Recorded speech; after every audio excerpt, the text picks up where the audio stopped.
आप सभी को नमस्कार। एक बार फिर यूट्यूब क्लास में आप सभी छात्रों का स्वागत है। इससे पहले जो वीडियो आपको उपलब्ध कराया गया है उसमें हम लोगों ने रिदम और जिंगल्स के बारे में डिस्कस किया, कैसे रिदम और जिंगल्स के माध्यम से कविता को सुशोभित किया जाता है, उसके बारे में कंप्लीट डिस्कस किया गया है। फिर भी अगर किसी भी तरह से परेशानी होगा तो हम लोग क्लास में भी इसका डिस्कस करेंगे। आज के इस यूट्यूब क्लास में एक अलग टॉपिक हम लोग डिस्कस करेंगे, वर्ड एंड सेंटेंस स्ट्रेस, शब्द तथा वाक्य बलाघात क्या है। हम लोग स्ट्रेस पहले डिस्कस कर चुके हैं कि बलाघात क्या होते हैं। अब हम यहाँ पे स्पेसिफिक रूप से स्पेसिफिक टाइप से word stress and sentence stress के बारे में डिस्कस करेंगे कि शब्द बलाघात तथा वाक्य बलाघात क्या होते हैं। Word stress and sentence stress. Stress को हम लोगों ने पहले समझा है कि किसी शब्द पे जब हम फोकस करते हैं, अपने आप को केंद्रित करते हैं, उसके उच्चारण में, उसके प्रोनाउंसिएशन में अगर कि हम जो मजबूती से उस पर फोकस करते हैं तो उसी को हम लोग वर्ड स्ट्रेस के नाम से जानते हैं। स्ट्रेस वाला वीडियो आप लिंक में दिया हुआ है, आप उसको देख सकते हैं। आज word stress and sentence stress के बारे में हम लोग इस वीडियो में डिस्कस करेंगे। शब्द वर्ड अक्षर अथवा वर्णों के समुदाय विशेष को शब्द कहते हैं।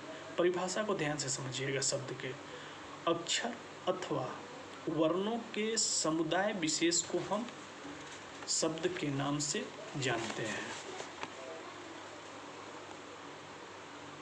कानों से सुना जाने वाला प्रत्येक नाम, जो भी हम कान से श्रवण कौशल करते हैं, लिसनिंग स्किल करते हैं, कान के माध्यम से ही लिसनिंग स्किल होगा और तो कोई माध्यम है नहीं।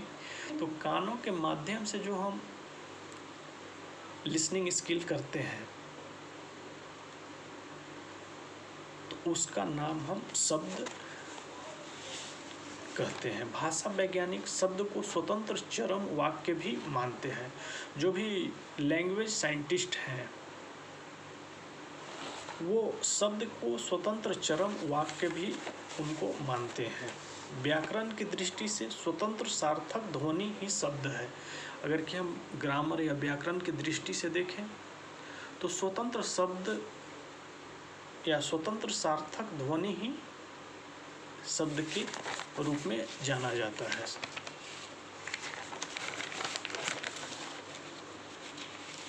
अब शब्द बलाघात, वर्ड स्ट्रेस, जब ये तो हम शब्द क्या डिफिनेशन हम लोगों ने जाना।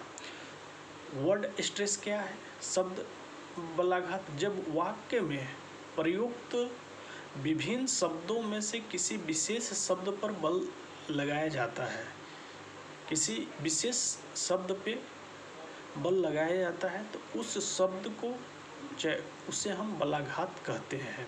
हमने पहले भी इसका वीडियो बनाया हुआ है कि स्ट्रेस, हम पूरा टॉपिक हम लोग डिस्कस किए हैं कि किसी विशेष शब्द पर बल लगाया जाता है तो उसे हम शब्द बलाघात कहते हैं, या वर्ड स्ट्रेस के नाम से भी उसको हम जानते हैं। शब्द का जब वाक्य में प्रयोग किया जाता है तो उसे पद कहा जाता है अतः उसे पद बलाघात टर्म स्ट्रेस के भी नाम से हम जानते हैं। वाक्य में शब्द पर बलाघात के आधार पर वाक्य का अर्थ भी परिवर्तित हो जाता है। उदाहरण के लिए, क्या आप दिल्ली गए थे, अर्थात हर शब्द का अलग अलग बालाघात है। जैसे वाक्य के शब्द पर भी बालाघात के आधार पर वाक्य का अर्थ भी परिवर्तित हो जाता है। कैसे? इसमें अगर कि हमने इतने जो डिस्कस किया शब्द, इसमें अगर कि आपको फोकस दे रहे हैं तो हम किस पे दे रहे हैं? वर्ड स्ट्रेस, शब्द बलाघात पर। किसी भी शब्द में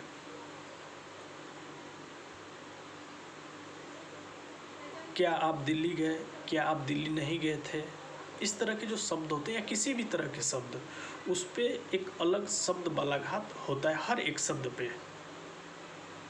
क्या आप घूमने गए थे, कहाँ घूमने गए थे, जितने भी तरह के शब्द हैं उस पे हर शब्द का बलाघात अलग अलग होगा। इसी को हम लोग वर्ड स्ट्रेस के नाम से जानते हैं। अब अगला जो इसमें है वाक्य बलाघात, सेंटेंसेज स्ट्रेस, इसको हम लोग समझेंगे। जब मौखिक अभिव्यक्ति के समय अपने विचार करते हुए वक्ता सारी बात कहने के बाद अंतिम वाक्य में अपने आवेश या जोश के साथ विचाराभिव्यक्ति करे, तब इस समय वाक्य बलाघात होता है। जैसे जब आप मौखिक अभिव्यक्ति करते हैं, और करते समय जब सारा बात आपका समाप्त हो जाता है और फिर से आप रिपीट करते हैं, हाँ जी, इसको हम सेंटेंस स्ट्रेस कहेंगे। इसमें हम किस पे फोकस कर रहे हैं? वाक्य बलाघात पे कर रहे हैं। वही सेंटेंसेज स्ट्रेस एक तरह से वाक्य बलाघात है। हिंदी भाषा में बल परिवर्तन से शब्द का अर्थ तो नहीं बदलता, परंतु उच्चारण में अस्वाभाविकता का अर्थ उत्पन्न हो जाता है, जिससे पूरी तरह भाषा का अर्थ बनावटी लगने लगता है। इस बात को समझिएगा। हिंदी में कुछ ऐसे शब्द होते हैं, बोलने से उसका अर्थ, शब्द एक ही है लेकिन बोलने से उसका अर्थ बदल जाता है। आपसे सीधा एक प्रश्न अगर कि पूछा जाए, सभी लोग ठीक हैं, तो इसका अर्थ क्या रहा? हाँ, सर पूछ रहे हैं कि सभी लोग ठीक है। इसका अगर कि अर्थ हमको बदलना होगा हिंदी में, तो हम कैसे अर्थ बदलेंगे उसके लिए? और सब ठीक ठाक है, सभी लोग ठीक हैं और सभी लोग ठीक ठाक हैं, अर्थ में परिवर्तन आएगा। हो सकता है कुछ बच्चे इसका अर्थ समझेंगे। क्या अर्थ समझेंगे? कि सर कहीं किसी को गलती करते हुए तो नहीं देखा कि इस तरह से पूछ रहे हैं कि सब ठीक ठाक है। मतलब शब्द एक ही है लेकिन उसमें बनावटी दिखने लगता है। हम अगर कि बहुत कुछ बनावटी करें, मेरा जो भी चेहरा है उससे अगर कि अधिक छेड़छाड़ करें, मतलब अधिक बनावटी, बहुत मेकअप कर लें, बहुत तरह की चीज़ें कर लें, तो क्या किस तरह से हम बनावटी दिखेंगे या नेचुरली दिखेंगे?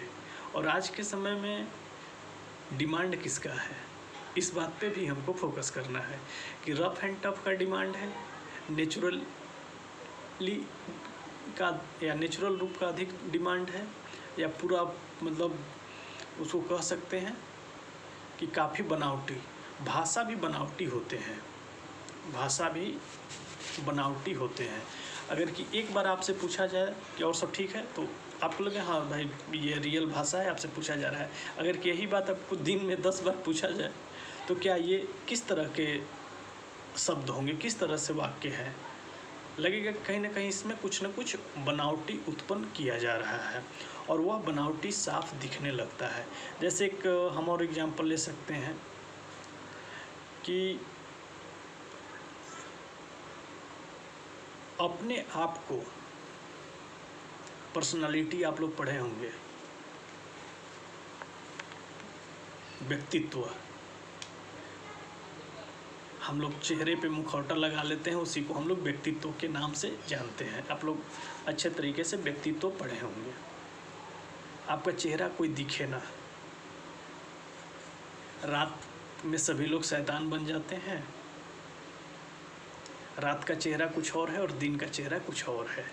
तो वहाँ पे क्या हो रहा है, मुखौटा, रात में हम कुछ और नज़र आ रहे हैं, दिन में कुछ और नज़र आ रहे हैं। तो इसी को हम लोग मुखौटा के नाम से, व्यक्तित्व के नाम से, बनावटी व्यक्तित्व के नाम से जानते हैं। तो ज़्यादा छेड़छाड़ नहीं करना चाहिए। अपने चेहरा को या अपने आप को, अपने पर्सनालिटी को, अपने कैरेक्टर को